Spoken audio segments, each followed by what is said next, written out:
দোকানের উপরে বসছো যারা, সাবধানে বসো, পড়ে যায় না আবার। সাবধানে বসবেন, আমি ভয় পাইতেছি তোমাদেরকে নিয়ে, সাবধানে।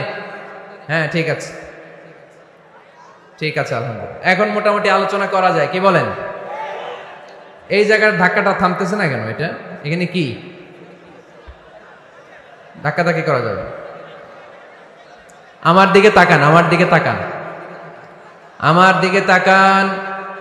সবাই তাকবীর পড়েন, লিল্লাহে তাকবীর, লিল্লাহে তাকবীর, লিল্লাহে তাকবীর।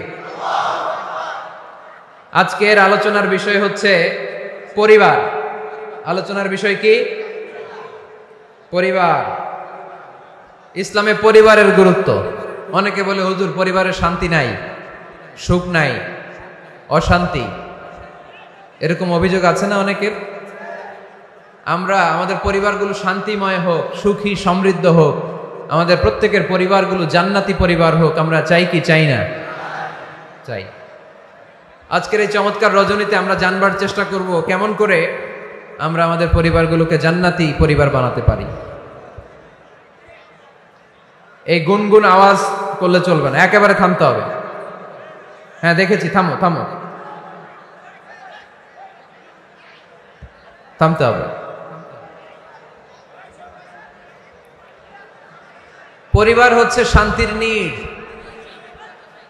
সারাদিনের কাজ শেষে, কর্মচাঞ্চল্য শেষে, অফিস শেষে যখন আমরা আমাদের পরিবারে ফিরে আসি, আমরা প্রশান্তির ছোঁয়া পাই, ঠিক কিনা?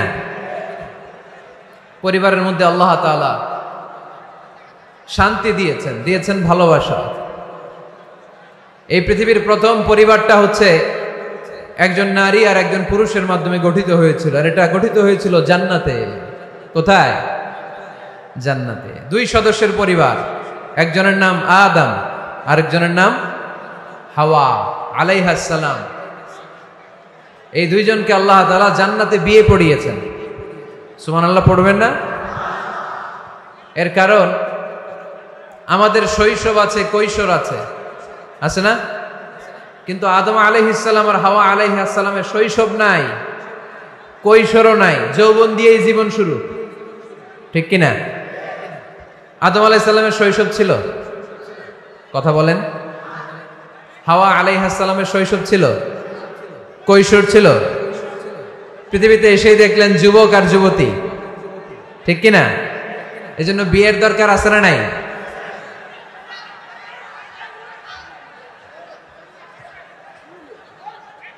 Very bad. এতবার বলার পরেও যদি আপনারা না থামেন, এই যে এক ভাই পাগড়ি মাথায় দিয়ে লাঠি নিয়ে দাঁড়ানো লাগছে, ঠিক না এটা? হ্যাঁ হয়েছে হয়েছে, ভয় দেখান, লাঠি দিয়ে মাইরেন না আবার।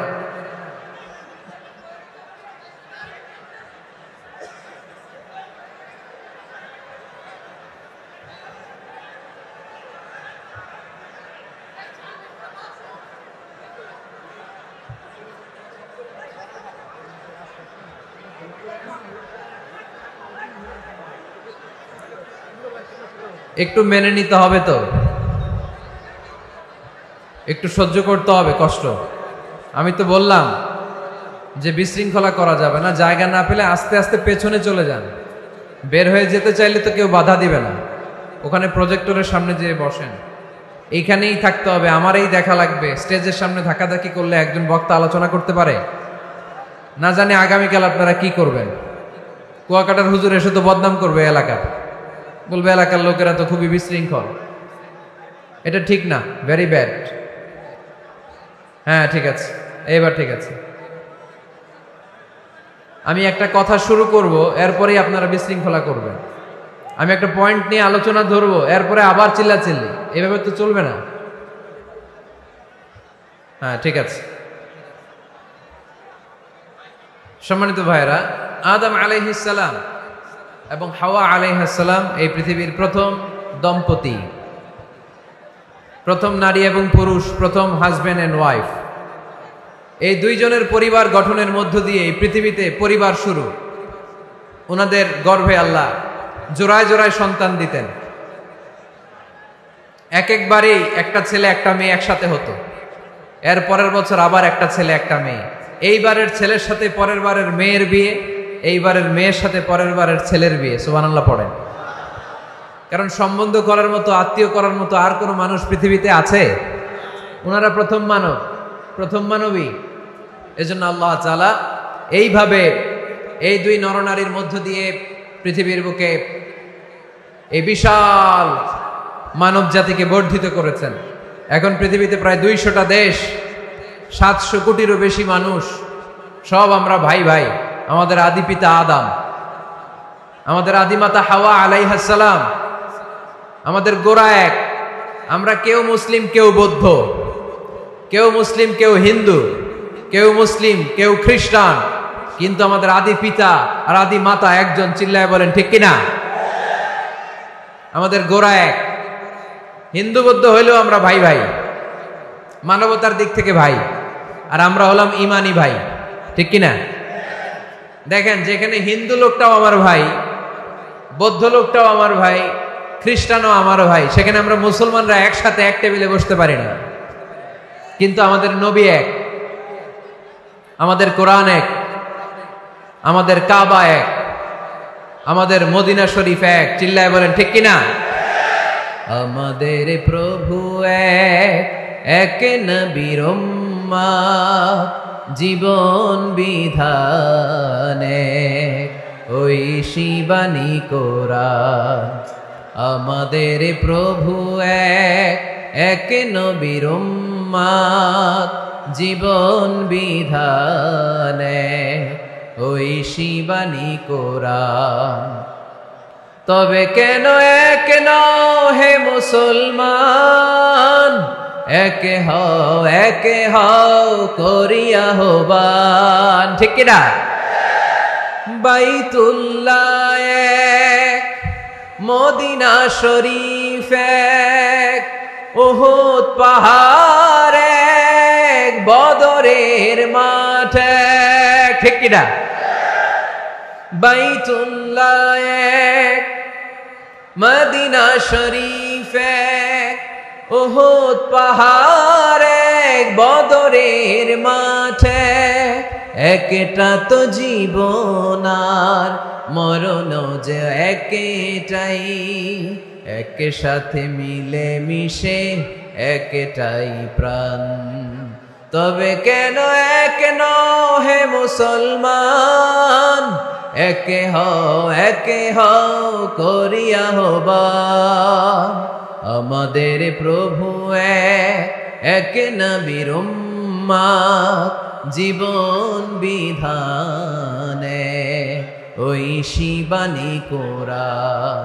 তবে কেন এক নও হে মুসলমান, এক হও করিয়া হবান। ঠিক কিনা? সবাই আমরা এক, ঐক্যবদ্ধ থাকতে হবে। সীসা ঢালা প্রাচীরের মতো বিশ্বনবী এসেছেন মিলাতে। বিষ্ণু ইসলাম আলাদা করতে আসেন নাই, আমরা আলাদা করতে পছন্দ করি। আছে না নাই? শুরুতেই জিজ্ঞেস করি, তুই কোন পীরের মুরিদ? কোন পীরের মুরিদ? কোন ইসলামিক দল করেন? বিএনপি না আওয়ামী লীগ, জামাত না জাতীয় পার্টি? আছে না নাই? ভাগাভাগি। আল্লাহর হাবিব সাল্লাল্লাহু আলাইহি ওয়াসাল্লাম মানুষকে মানুষ হিসেবে মর্যাদা দিতেন। এক ইহুদির লাশ দেখে আল্লাহর হাবিব দাঁড়িয়ে গেলেন। সাহাবারা বললেন, ইন্নাহু ইয়াহুদি ইয়া রাসূলুল্লাহ। আপনি দাঁড়িয়ে গেলেন যে এটা তো ইহুদির লাশ। কার লাশ? আল্লাহর হাবিব সাল্লাল্লাহু আলাইহি ওয়াসাল্লাম বললেন, আওয়ালাইসাত নাফসান, এটা কি মানুষ না? হোক না ইহুদি, হোক না আস্তিক আর নাস্তিক, এটা তো মানুষ। আমি মানুষকে সম্মান করেছি। আওয়াজ করে পড়েন সুবহানাল্লাহ। আল্লাহ রাসূল সাল্লাল্লাহু আলাইহি ওয়াসাল্লাম মানুষকে মানুষ হিসেবে কনসিডার করতেন। আমরা আজকাল মানুষকে মানুষ হিসেবে কনসিডার করি না। আমার সবচেয়ে বড় পরিচয় আমি মুসলিম। কোন পীরের মুরিদ ওটা পরে, কোন দল করি ওটা পরে। সবার আগে আমার পরিচয় আমি মুসলিম, আমি মুসলমান। এর চেয়ে কোনো বড় পরিচয় আমার নাই। চিল্লায় বলেন ঠিক কিনা? সবচেয়ে বড় পরিচয় আমি মুসলমান। এজন্য আমরা যেন কাদা ছোড়াছুরি না করি, আমরা যেন ভাইয়ে ভাইয়ে মিলে থাকতে পারি। আল্লাহ তুমি তৌফিক দান করো। তো মুমিন জীবনে পরিবারের অনেক গুরুত্ব। এজন্য আল্লাহ তাআলা বলেছেন, নিজেও জাহান্নামের আগুন থেকে বাঁচো, পরিবারকেও বাঁচাও। আদেশটা কার? আওয়াজ করে বলেন কার? রব্বুল আলামিন বলেন, ইয়া আইয়ুহাল্লাযীনা আমানু কু আনফুসাকুম ওয়া আহলিকুম নারা ওয়াকুদুহান নাসু ওয়াল হিজারা আলাইহা মালাইকাতুন গিলাযুন শিদাদুন লা ইয়াসুনাল্লাহা মা আমারাহুম ওয়া ইয়াফআলুনা মা ইউমারুন। সুবহানাল্লাহ পড়েন। আল্লাহ ডেকে বলেন, গোলাম নিজেরাও জাহান্নামের আগুন থেকে বাঁচো, নিজেদের পরিবারদেরকেও জাহান্নামের আগুন থেকে বাঁচাও, নিজেও জাহান্নামের আগুন থেকে বাঁচো, নিজের মাকেও বাঁচাও, নিজেও বাঁচো, বাবাকেও বাঁচাও, নিজেও জাহান্নামের আগুন থেকে বাঁচো, নিজের স্ত্রীকেও বাঁচাও, নিজেও জাহান্নামের আগুন থেকে বাঁচো, নিজের সন্তান সন্ততিদেরকেও বাঁচাও। ঠিক কি না? নাকি আপনি একা জান্নাতে যেতে চান? আমি জান্নাতে, আমার বাবা জাহান্নামে, এটা ভাল লাগবে? আমি জান্নাতে, আমার মা জাহান্নামে, এটা আমরা চাই? আমি জান্নাতে, আমার স্ত্রী জাহান্নামে, আমি জান্নাতে, আমার ছেলেরা জাহান্নামে, এটা চাই আমরা? আমরা চাই সবাই মুমিন পরিবার দুনিয়াতে যেমনি একসাথে, আমরা জান্নাতেও থাকবো একসাথে। আওয়াজ করে বলতে হবে, ঠিক কি না? কু আনফুসাকুম ওয়া আহলিকুম নারা, নিজেও জাহান্নামের আগুন থেকে বাঁচো, পরিবারকেও বাঁচাও, নিজেও জান্নাতি হতে হবে, পরিবারের সব সদস্যদেরকেও জান্নাতি সদস্য বানাতে হবে। এজন্য আল্লাহর হাবিবকে আল্লাহ পাক আদেশ করছেন, ওয়া আমুর আহলাকা বিসসালাতি ওয়াসতাবির আলাইহা। ও নবী, আপনি একা নামাজ পড়লেই হবে না, আপনার কন্যা ফাতেমার নামাজের কথা বলেন, আপনার কন্যা জাইনাবকে নামাজের কথা বলেন, রুকাইয়াকে নামাজের কথা বলেন, উম্মে কুলসুমকে নামাজের কথা বলেন, আপনার প্রাণাধিক প্রিয় স্ত্রী খাদিজাকেও নামাজের কথা বলেন, আপনার স্ত্রী আয়েশারেও নামাজের কথা বলেন। ঠিক কি না? নামাজ একা বললে হবে না। আপনিও নামাজে যাবেন, সন্তানটারেও নামাজে নিয়ে যাবেন। মসজিদে পারা যাবে না? আপনাদের এলাকার মসজিদগুলোকে বাচ্চাদেরকে ঢুকাতে দেন তো আপনারা, না নিষেধ? মসজিদে বাচ্চাদেরকে নিয়ে আসা যাবে না, নিষেধ। এরকম সাইনবোর্ড আছে? হ্যাঁ, পারাডাগারে আছে না? বাচ্চাদেরকে নিয়ে যাবেন, বাচ্চাদেরকে নিয়ে ঢুকবেন। একেবারে ছোট বাচ্চা না, মসজিদের আদব বুঝে, বুঝাইলে বুঝবে, ডায়াপার পরিয়ে নিয়ে যাবে। বাচ্চারা দুষ্টামি করবে, এটা ঠিক, লাফালাফি করবে, তো দুষ্টামি লাফালাফি তো বাচ্চারাই করবে না, আমরা করব? কথা বলেন। 70 বছরের এক মুরব্বী যদি লাফায়, বয়স কত, উনি লাফাইতেছে, চকলেট দাও, চকলেট দাও, ভাল লাগবে? এই আবদারটা বাচ্চারা করলে ভাল লাগবে, ঠিক কিনা? তো বাচ্চারা লাফাবে, কান্না করবে, গ্লাস ভাঙচুর করবে, অনেক কিছু করবে, এটা বাচ্চাদের সাথে মানায়। তারপরও মসজিদে নিয়ে যাব। ইমাম সাহেব যারা আছেন, আইম্মাতুল মাসাজিদ, মসজিদে বিশেষ করে জুমার দিন চকলেট নিয়ে যাবেন। বাচ্চা দেখলেই চকলেট দেওয়ার দরকার আছে না নাই? আপনি যদি চকলেট দেন, এই বাচ্চার স্মৃতিতে আপনার কথা আজীবন থাকবে, জীবনেও বাচ্চার মেমোরি থেকে আপনার নাম ডিলিট হবে না। চিল্লা এখন, ঠিক কিনা? আর যদি গালি দেন, যদি মসজিদ থেকে তাড়ায় দেন, তাহলে বড় হয়ে বলবে, এক বদের হাড্ডি আছিল আমগে ইমাম, আমি মসজিদে গেলেই খালি ধমক দিত। আছে না নাই? গালি খাবেন আপনি, বদদোয়া খাবেন আপনি। এজন্য ছোট্ট বাচ্চাদেরকে মসজিদে নিয়ে যান। তুরস্কের মসজিদে বিভিন্ন সাইনবোর্ড লেখা থাকে, ওখানে ওরা লিখে দিয়েছে, আমি দেখলাম, যে জামাত চলা অবস্থায় পেছনে যদি বাচ্চাদের কিচির মিচির আর চিৎকার চেঁচামেচি শুনতে না পাওয়া যায়, তাহলে ভবিষ্যৎ প্রজন্ম নিয়ে আপনারা আশঙ্কায় থাকুন। ঠিক কিনা? আমরা জামাতে নামাজ পড়তেছি, পিছনে যদি চিল্লাচিল্লি শোনা যায়, তাহলে বোঝা গেল আমার ছেলে, আমার নাতি, এরা সব নামাজি হচ্ছে, মসজিদে আসছে। ঠিক কিনা? আমরা তারাবি পড়তেছি, পিছনে বাচ্চাদের আওয়াজ নাই, বোঝা গেল ভবিষ্যৎ প্রজন্ম এগুলো মুসল্লি হচ্ছে না, এগুলো ঘরে বসে বসে ভিডিও গেমস খেলে। চিল্লায় বলো, ঠিক কিনা? এজন্য বাচ্চাদেরকে মসজিদে নেওয়ার কোনো বিকল্প নাই, নিতেই হবে। বুঝাবেন, বুঝাবেন যে আব্বু, এটা আমাদের ইবাদত গাহ, এখানে আমরা আল্লাহর ইবাদত করি, আল্লাহর জিকির করি, এখানে দুষ্টুমি করতে হয় না, এখানে চিৎকার চেঁচামেচি করতে হয় না, এখানে আল্লাহকে ডাকতে হয়, এখানে আল্লাহরে সিজদা দিতে হয়। সময়ের বিবর্তনে, কালের আবর্তনে দুষ্টমি করতে করতে বাচ্চাটা বুঝে যাবে যে মসজিদে কি করতে হয় আর কি করতে হয় না, ঠিক কিনা? এজন্য অবশ্যই অবশ্যই এবং অবশ্যই বাচ্চাদেরকে আপনারা মসজিদে নিয়ে যাবেন, যাতে আমাদের ভবিষ্যৎ প্রজন্ম নামাজি হয়, আমাদের ভবিষ্যৎ প্রজন্মটা মুসল্লি হোক, নামাজি হোক। আমরা চাই কি চাই না? আমাদের ফ্যামিলিগুলো নামাজি হোক, জান্নাতি ফ্যামিলি হোক। ফ্যামিলিতে রেখেছেন আল্লাহ সুখ আর শান্তি, এখানে আছে যত্ন, ভালোবাসা, দুঃখ কষ্ট ভাগাভাগি করে নেয়ার প্রশিক্ষণ, ঠিক কিনা? ফ্যামিলি, পরিবারকে ইসলাম এত গুরুত্ব দিয়েছে কেন জানেন? গোটা বিশ্বের সব জায়গায় যদি ইসলাম পালন নিষিদ্ধ হয়, আমার পরিবারের ভেতরে আমার ইসলাম পালনের সুযোগ আছে না নাই? বাইতুল মুকাররমে খুতবা দেয়া নিষেধ, মসজিদে নামাজ পড়া নিষেধ, দাড়ি নিয়ে রাস্তায় চলা নিষেধ, টুপি পড়া নিষেধ, কিচ্ছু করা যাবে না, সব জায়গায় নিষেধ। কিন্তু আমার বেডরুমের ভিতরে নিষেধ করার ক্ষমতা কারো আছে? এজন্য পরিবারের অনেক গুরুত্ব। গোটা বিশ্বে যদি ইসলাম পালন নিষিদ্ধ হয়, আমার পরিবারের ভেতরে কেউ নজরদারি করতে পারবে? এজন্য ইসলাম পরিবার গঠন, পরিবার সংরক্ষণ, পরিবারের মধ্যে ইসলামিক প্রশিক্ষণ, তাহজিব, তামাদ্দুন, ট্রেন আপ করাকে আমাদের জন্য আবশ্যক করে দিয়েছেন। আলহামদুলিল্লাহ পড়েন। এখানে আমাদের আর পাশ্চাত্যের সমাজের পার্থক্য। আমরা রক্ষণশীল, কিন্তু পাশ্চাত্যে এই পরিবার নাই। ওদের পরিবারগুলোতে, ওদের সমাজে দেখবেন যে ব্রোকেন ফ্যামিলির সংখ্যা বেশি, এরা বিয়ে করতে চায় না। আমরা বিয়ে করি, কারণ বিয়ে করা আমার নবীর সুন্নাহ, ঠিক কিনা? কিন্তু ওয়েস্টে দেখবেন ওরা বিয়ে করে না, ওরা বিয়ের পরিবর্তে লিভ টুগেদার করে। কি করে? ওদের সোসাইটিটারে ওরা বলে ফ্রি সেক্সের সোসাইটি, অবাধ যৌনাচার। এখানে অবাধ যৌনাচার, কোনো বাধা নাই। আজকে বিয়ে করে কালকে ডিভোর্স। তারা অবাধ স্বাধীনতা দিতে দিতে এখন হোমোসেক্সুয়ালিটির পথে হাঁটছে। এখন ছেলেতে ছেলেতে বিয়ে করে, মেয়েতে মেয়েতে বিয়ে করে। বেশিরভাগ ফ্যামিলিতে ছেলেগুলোর বাবা আছে, মা নাই, মা আছে, বাবা নাই।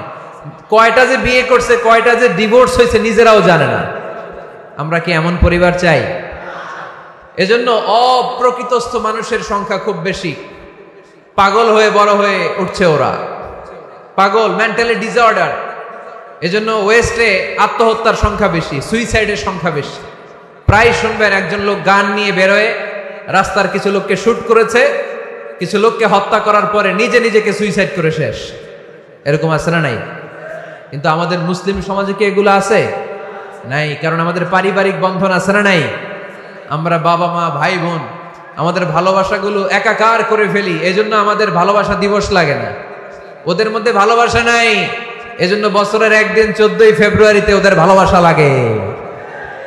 আমাদের ভালোবাসা লাগে? আমাদের সকালে ভালোবাসা আছে না নাই? বিকালে আছে না নাই? আল্লাহর জন্য ভালোবাসা আছে না নাই? নবীর জন্য আছে না নাই? রাসূল আমারে ভালোবাসা, রাসূল আমার আলো আশা, রাসূল আমারে প্রেম বিরহের মূল আলোচনা, রাসূল আমার কাজে কর্মের অনুপ্রেরণা। পড়েন আমিন।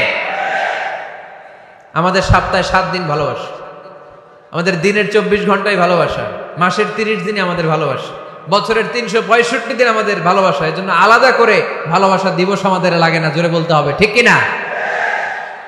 ওদের যেহেতু ভালোবাসা নাই, ওদের মধ্যে ভালোবাসার কতটা অভাব আপনি অবাক হয়ে যাবেন। ভাই বোন, বাবা মা রেস্টুরেন্টে খেতে গেলে ভাইয়ের বিল ভাই দেয়, বোনের বিল বোন দেয়, মায়ের বিল মা দেয়, বাবার বিল বাবা দেয়। কল্পনা করছেন? ভালোবাসা যে নাই, এটা দেখতে চাইলে আপনার পাশ্চাত্যের প্রিজন সেলগুলো দেখতে যেতে হবে, জেলখানা। আপনি যদি আমেরিকার জেলখানাগুলোতে যান, আপনি যদি ওয়েস্টের ওল্ড হোম বৃদ্ধাশ্রমগুলোতে যান, তাহলে দেখবেন বছরের একদিন তারা বাবাকে একটা কার্ড দিয়ে আসে, ইন্টারন্যাশনাল ফাদার্স ডে, বিশ্ব বাবা দিবস। বছরে একদিন বাবারে হাই হ্যালো দিয়ে আসে, কিছু টাকা দিয়ে আসে। ইন্টারন্যাশনাল মাদার্স ডে, বিশ্ব মা দিবস। বছরের একদিন। মা, সারা বছর তো তোমার কথা মনে থাকে না, কিন্তু মা দিবসে তোমারে ভুলি নাই, এটা লিখে একটা কার্ড দিয়ে আসে, কিছু টাকা দিয়ে আসে। বাবা মায়ের প্রতি ভালোবাসা আমাদের জন্য কি নির্দিষ্ট কোনো দিনের সাথে সীমাবদ্ধ? সারা বছর আমাদের ভালোবাসা আছে না নাই? এই জন্য আমাদের ফাদার্স ডে লাগে না, আমাদের মাদার্স ডে লাগে না। আমাদের ভ্যালেন্টাইন্স ডে লাগে না, এগুলোতে আমরা বিশ্বাসী না, এগুলো আমরা বিশ্বাস করি না। এই দিবস দিবসে আমরা বিশ্বাসী না। কিছুদিন আগে দেখলাম পালন হইল বিশ্ব ডিম দিবস। কি দিবস শুনছেন আপনারা? পত্রিকায় দেখলাম যে বিশ্ব ডিম দিবস। কয়দিন পরে শুনবেন বিশ্ব বাঁশ দিবস। যেই হারে লোকজন একে অপরে বাঁশ দেয়, বিশ্ব বাঁশ দিবস। এরপর শুনলাম আরেকটা আছে বিশ্ব চিন্তা দিবস। কি দিবস? তাই বললাম এই দিবসের প্রতিপাদ্য কি? তো বললো হুজুর এই দিবসে আমরা সবাই মিলে চিন্তা করি যে আসলেই আমাদের কি চিন্তা করা দরকার। তা আমরা এই দিবসে বিশ্বাস করি না, ঠিক কিনা? আমাদের সব সময় ভালোবাসা আছে না নেই?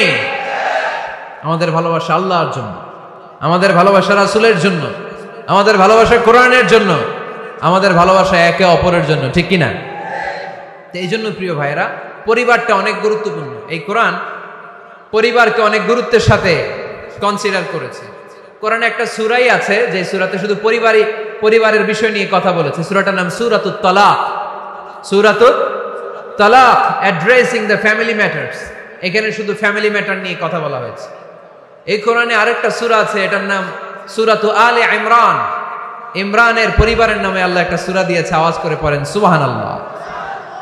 এজন্য আমাদের পরিবারগুলো ভালোবাসায় সিক্ত হোক, সমৃদ্ধ হোক, সুখী হোক, শান্তিময় পরিবার হোক। আমরা চাই না? সবাই চান? পিছনের বাইরে তো চায় না। তো বলেন না কেন? আমাদের পরিবার সুখময় শান্তিময় হোক আমরা চাই কি চাই না? চাই।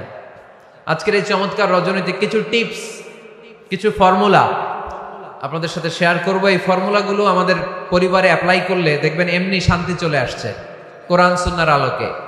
কারণ কোরআন আছে যেখানে শান্তি আছে, সুন্নাহ আছে যেখানে শান্তি আছে।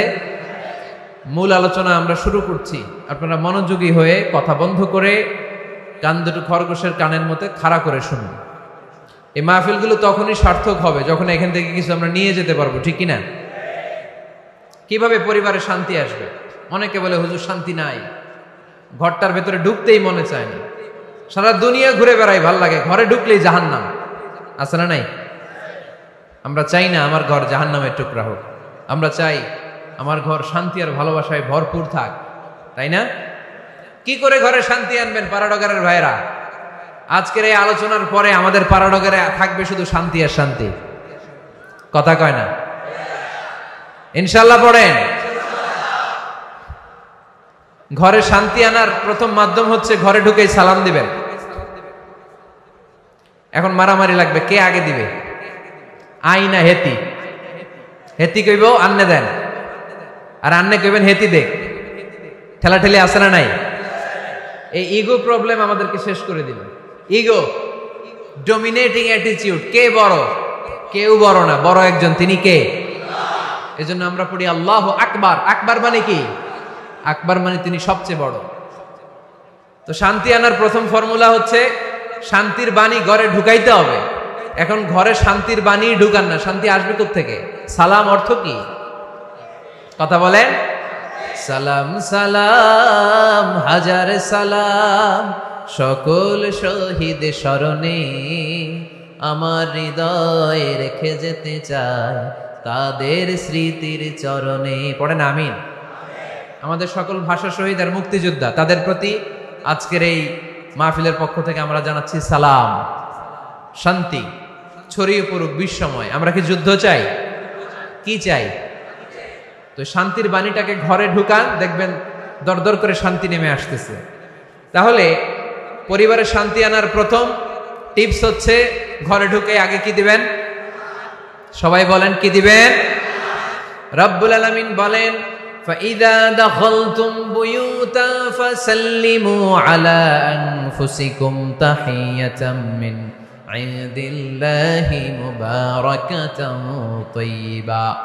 অবিশ্বাসীরা শোনো শোনো, তোমরা যখন তোমাদের ঘরে প্রবেশ করবে, ঘরে প্রবেশ করার পর সর্বপ্রথম তোমার যেই কাজ, প্রথম কাজটা হলো ঘরের মধ্যে যারা আছে সবাইকে সালাম দিয়ে দাও। কি দিয়ে দাও? সাল্লিমু আলা আনফুসিকুম, একে অপরকে সালাম দাও। তাহিয়াতাম মিন ইনদিল্লাহ, এটা আল্লাহর পক্ষ থেকে অভিবাদন পদ্ধতি। মুবারাকাতান তাইয়্যিবা, এর চেয়ে বরকতময় বাণী, এর চেয়ে পবিত্র বাণী আর হতে পারে? কি সুন্দর বাণী, আসসালামু আলাইকুম ওয়া রাহমাতুল্লাহ। ইউরোপিয়ানরা বলে গুড মর্নিং, গুড ইভিনিং, আছে না নাই? গুড মর্নিং মানে কি? শুভ সকাল, ঠিক কিনা? গুড ইভিনিং মানে কি? শুভ সন্ধ্যা। পৃথিবীর অনেক জায়গা আছে যেখানে কোনো সকাল নাই, যেখানে কোনো সন্ধ্যা নাই। এরকম জায়গা আছে না নাই? আপনারা ভূগোল পড়ছেন না? এই পৃথিবীর এমন এমন জায়গা আছে যেখানে 6 মাস দিন, ওইখানে রাত নাই, তো এখানে গুড ইভিনিং আসলো কোত্থেকে? কথা বলেন। আরেক জায়গা আছে 6 মাস রাত, কোনো সকাল নাই, তো এখানে গুড মর্নিং বলা যাবে? কিন্তু সালাম এটা সব জায়গায় বলার সুযোগ আছে না নাই? এজন্য শান্তি যদি ঘরে ঢুকাতে চাই, ঘরে ঢুকেই সালাম। আমি আপনাদেরকে সালাম দিচ্ছি, উত্তর দেন। আসসালামু আলাইকুম ওয়া রাহমাতুল্লাহ। এবার আপনারা সালাম দেন, আমি উত্তর দিব। ওয়া আলাইকুম আসসালাম ওয়া রাহমাতুল্লাহ। এই তো শান্তি চলে আসছে। আলহামদুলিল্লাহ পড়বেন না?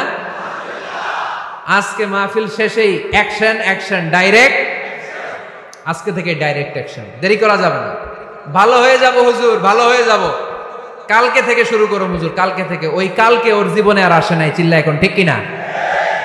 ভালো হয়ে যাব বলে অনেক লোক কবরে পড়ে আছে। আগামীকাল থেকে নামাজ ধরবো বলে বলে বসে থাকা লোকগুলো এরকম কবরে পড়ে আছে, ওদের জীবনে আগামীকাল আর আসে নাই। ভালো হবো কখন? এখন থেকে, আজকে থেকেই সালামের প্র্যাকটিসের দরকার আছে না নাই? এজন্য ওয়াজের মাঝখানে একটু প্র্যাকটিস করাই নিলাম।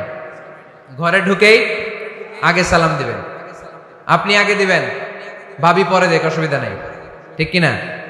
আর ভাবি যদি আগে দিতে পারে তাও সমস্যা নাই।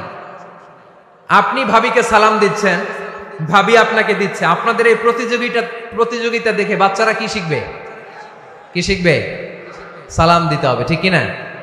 তা আসুন ঘরটারে আমরা শান্তিময় করি, সালাম দিন আর সালামাতে থাকুন। আমি সব সময় বলি সালাম দিন আর সালামাতে থাকুন। তো আল্লাহ বললেন নিজের ঘরে যদি প্রবেশ করো ঢুকেই সালাম দাও। এবার অন্যের ঘরে যদি